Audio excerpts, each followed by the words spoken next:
eto na nga. Ang daming excited sa darating na movie ng Kim Pao. At talaga naman, pati mga OFW talagang inaabangan nila sa mga international.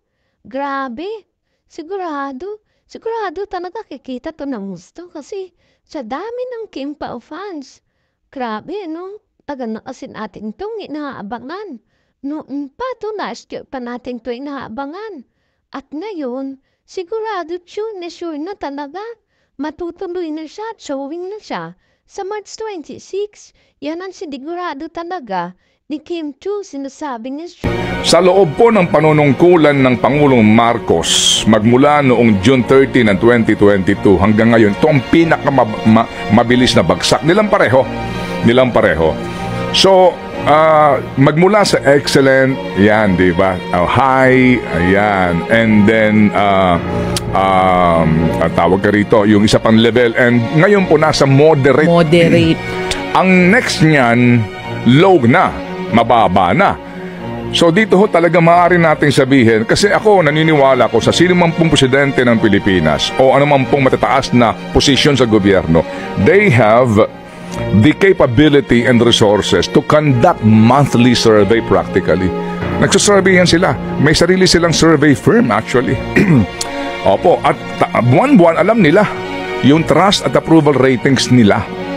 At sigurado ako, itong gantong mga kilos po na siguraduhin, kasi nga yung promise na 20 pesos, hindi na matutupad yun eh. Hindi na matutupad yun. So, dahil dyan, ito nga po, di ba, ang kantyaw lagi sa gobyerno, presyo ng pagkain, bigas ang pangunahin na sanhi ng mabilis na inflation. So, may kaugnayan ito. Itong ganito pong gawin na you're diverting the issue sa totoong dahilan kung bakit ba mataas ang presyo ng bigas. Right? So, ngayon, dahil dito sa isyong ito, sigurado ako, lalo pang gagawa ng kung ano man po mga pakulo itong DA ng kung ano-ano, para lang po matanggal yung init sa tanggapan ni Presidente at maibaling ng taong bayan ang ating pong muhi o ang ating galit, ang diskontento sa sinasabing dahilan kung ba't mataas ang presyo ng ating pagkain. May kaugnayan yan. Kasi ito hong nagdaang mga araw, puro sila patalastas sa lahat ng mga dyaryo, di ba?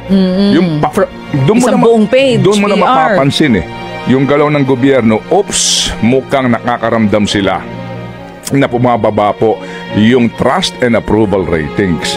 Ano ho ba ang implikasyon nito? Kapag po sumadlak po sa bumaba ng bumabayan, yung governance mo ay hindi matibay.